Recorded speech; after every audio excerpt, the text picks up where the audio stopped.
side here you have Silverfang and Arcee out of the packaging and in their alt modes. I figured this would be the best way to start since there's a lot of combining to do later on. Arcee, I mean, she is a motorcycle, that's for sure. She has a little interesting paint here and there, which is kind of surprising. The plastic overall feels pretty cheap. There's not a whole lot of articulation with her either. I'm trying to see, but feeling her, I'm trying to figure out exactly what it feels like. It almost feels kind of like how a Cyberverse figure, I think, would feel like. That seems like it'd be the most comparison between figures at all. But yeah, it's fine. It's a bike. I mean, this is not why you would get this figure at all. I mean, if you want to combine the two, that'd be why you'd get it. But you know, she's fine for what she is. Back of her head syndrome right there, but it is what it is. For Silverfang, there's a little bit of paint here and there. We got some silver on the top, blue on the eyes, mostly a white plastic with off-white plastic with there's a little bit more silver in the tail back here, but it's like probably 2 or 3 different shades of white without any type of extra paint anywhere else besides, like I said, the silvers and whatnot. But yeah, that's Silverfang. The articulation's just the feet move. There's nothing with the mouth. The tail doesn't move unless you remove it. It's just the front and back feet. But yeah, that's really about it for Silverfang. On to transformation, we'll go ahead and work on Arcee first. What you got to do, there's a disconnection here for the feet. Bring this out over here on the side. This is pegged together. Just disconnect that peg from that slot right there. Bring it out, bring it around. This part, rotate it up to kind of hide the filling in the back, which is funny. I feel like a lot of mainline figures don't even have ways to cover up these slots, yet this thing does, so that's an interesting thing.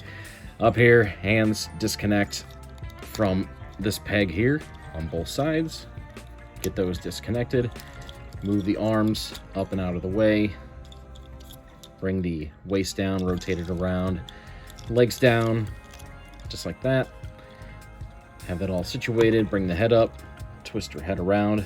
I mean, this thing is tight as can be. There's these ball joints. They're made to hold it nice and strong. I'm not really sure why. I guess maybe to hold the weight, but man, this thing is tight. But yeah, there's Arcee in her robot mode. We'll just go over some articulation here. There's not a whole lot. I mean, there's waist swivel. There's super tight head swivel, and you can make her look up if you want, but it's like just the whole peg. Arms rotate. Dang, man. Rotate it all the way around, but there's no elbow joint, no wrist joint, nothing like that. Just knees, legs, and swivel here and there. That's really about it for her.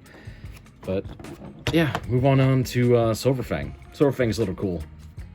You're just gonna remove this sword out of its butt. Then what you're gonna do is this part right here. You're gonna unpeg this, and as you bring it down, it's gonna kind of auto form itself.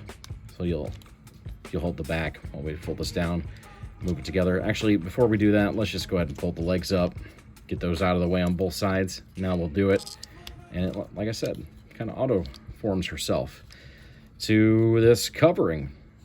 And then you can take this piece off, this nice and tight piece there, get it off there because this is going to go on Arcee's hand.